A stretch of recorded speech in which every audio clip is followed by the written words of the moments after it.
warahmatullahi wabarakatuh. Salam budaya. Kembali lagi di Ngobras UKM Artpedia. Sebelumnya, perkenalkan, nama aku Silvina Rahayu. Aku dari Program Studi Arsitektur Angkatan 2018 dan anggota Purna UKM Artpedia. Pada kesempatan kali ini, kita akan membahas mengenai Ngobras Sketsa.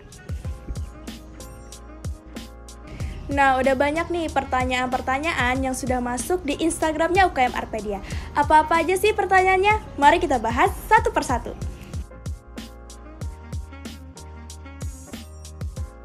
Nah, langsung aja kita lanjut ke pertanyaan pertama. Nah, oke. Pertanyaan pertama yang masuk itu adalah, sketsa itu acara TV yang komedi itu ya, Kak? Yang tatap mata Ojan? Oke. Sebenarnya nggak salah sih, bener aja. Tapi sketsa yang dimaksud pada pertanyaan ini itu bertolak belakang terhadap sketsa yang akan kita bahas sekarang. Kenapa? Karena mungkin sketsa yang dimaksud pada pertanyaan ini itu merupakan judul dari sebuah acara televisi. Nah, biasanya acara televisi itu mengandung unsur untuk menarik para penontonnya. Seperti ini acaranya hitam putih ataupun on the spot yang kebetulan namanya itu ada di KBBI. Nah, mungkin juga karena sketsa ini berhubungan dengan suatu gambaran atau suatu gagasan, mungkin yang membuat acara tersebut menginginkan bahwasanya acara tersebut merupakan gagasan dari suatu adegan. Akan tetapi sketsa yang akan kita bahas sekarang itu merupakan suatu gambaran kasar terhadap suatu gambar ataupun gagasan terhadap suatu objek.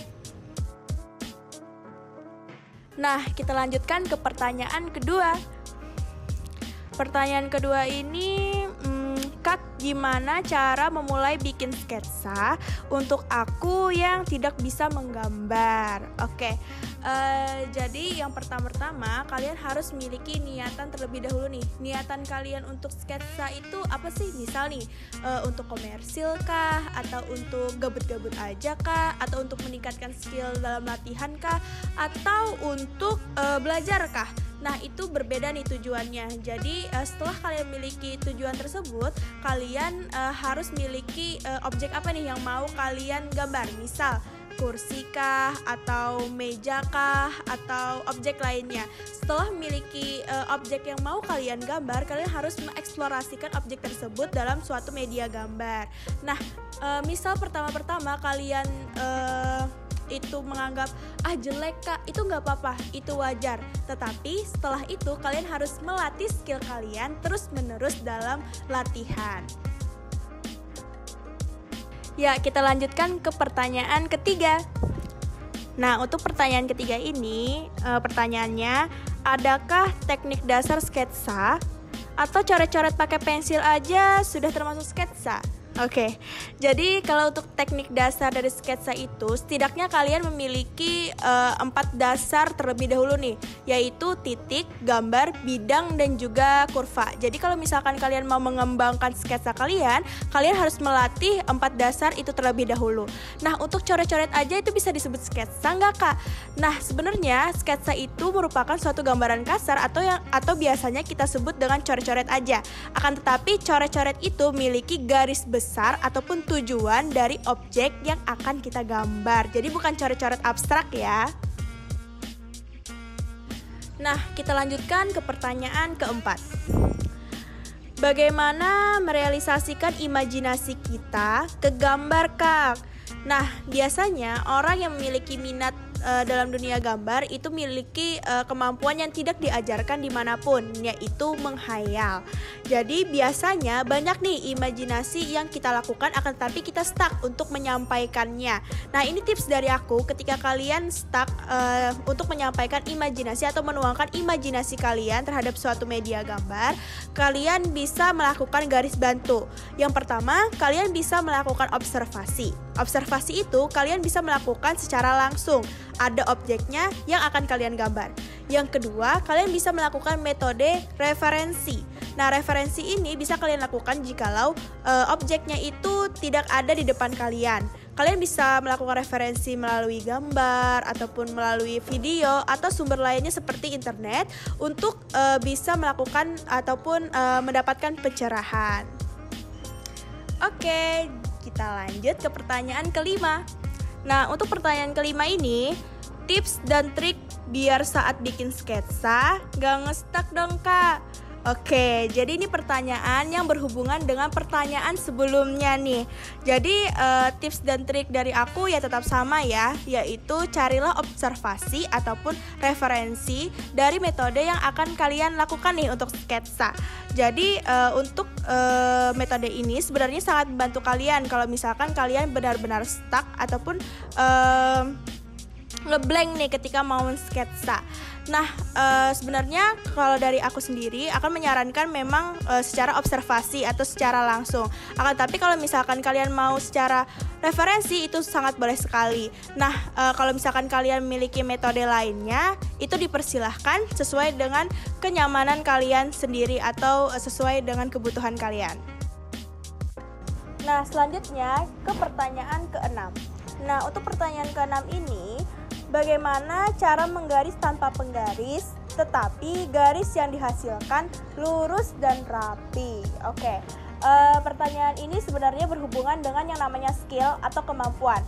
Nah, untuk skill ataupun kemampuan tersebut dapat diasah dengan berulang-ulang kali kita latihan. Jadi untuk yang pertama yang kita lakukan adalah untuk mengasah skill tersebut. Nah, untuk pertama-tama misalkan nih garis kalian itu miring atau nggak rapi, itu nggak apa-apa. Akan tetapi asahlah terus-menerus skill tersebut. Jadi untuk skill di hari ini itu akan berbeda dengan skill yang telah kalian asah di hari-hari selanjutnya. Jadi teruslah untuk berlatih. Next ke pertanyaan ke-7. Pertanyaan ke-7, cara meningkatkan skill kak. Oke, sebelumnya pertanyaan ini sudah kita jawab ya di pertanyaan sebelumnya. Jadi untuk meningkatkan skill itu yaitu dengan cara berulang-ulang kali latihan dan juga dilakukan setiap harinya. Nah, ini tips dari aku nih ataupun saran dari aku untuk kalian dalam meningkatkan skill lainnya. Nah, kalian bisa mengikuti berbagai lomba ataupun berbagai event ataupun sayembara sketsa untuk melatih skill sketsa kalian. Jadi ketika kita mengikuti berbagai lomba tersebut, kita tahu nih ternyata ada skill lainnya yang lebih keren nih dari skill kita. Jadi kita tidak mudah puas dan selalu ingin belajar untuk meningkatkan skill kita. Oke, lanjut ke pertanyaan ke-8. Nah, pertanyaan ke-8, gimana biar bisa rapi bikin sketsanya kak? Latihan, terus latihan, dan berulang kali latihan. Sebenarnya kita itu memiliki bakat dan juga minatnya masing-masing. Akan tapi harus kita latih terus-menerus sesuai dengan prosesnya. Nah, sama juga nih dengan sketsa. Untuk berjalannya waktu, proses belajar, serta komitmen yang kuat, yakin aja sketsa yang kalian lakukan atau sesuai dengan latihan tadi akan membuahkan hasil sesuai dengan proses yang kalian lakukan. Nah, kita sudah ada di pertanyaan terakhir nih. Pertanyaan terakhir ini, selain media kertas atau digital, menggambar bisa di mana aja ya kak, kalau boleh tahu? Nah, ini ada saran ataupun gambaran nih buat kalian yang bosan menggambar di media kertas ataupun media digital. Kalian bisa melakukan gambar di media anti mainstream lainnya seperti media triplek seperti ini, atau media kayu nih seperti ini, atau media kaca seperti contohnya ini, media batu seperti ini, media kain seperti ini, atau media dinding atau biasa disebut sebagai mural seperti ini, dan media lainnya. Nah, biasanya media lainnya yaitu media kanvas yang sering digunakan oleh para pelukis nih seperti ini. Jadi kalau kita berkarya itu jangan ada batasan ya guys, dan sesuai dengan kenyamanan dan kebutuhan kalian. Tadi guys, ngobrol sketsa kita pada kesempatan kali ini. Nah, disclaimer dulu ya, untuk jawaban-jawaban dari pertanyaan tersebut itu berdasarkan dengan observasiku sendiri atau pencarian referensi dan juga pengalaman pribadiku. Jadi untuk kalian yang memiliki teori lainnya ataupun ilmu lainnya, kalian boleh sharing nih, dan kita boleh diskusi-diskusi bareng di sekretnya UKM Arpedia. Aku tunggu ya. Nah, jadi untuk kurang lebihnya aku mohon maaf. Sekian dari aku. Wassalamualaikum warahmatullahi wabarakatuh. Salam budaya. Sampai jumpa di ngobrol selanjutnya.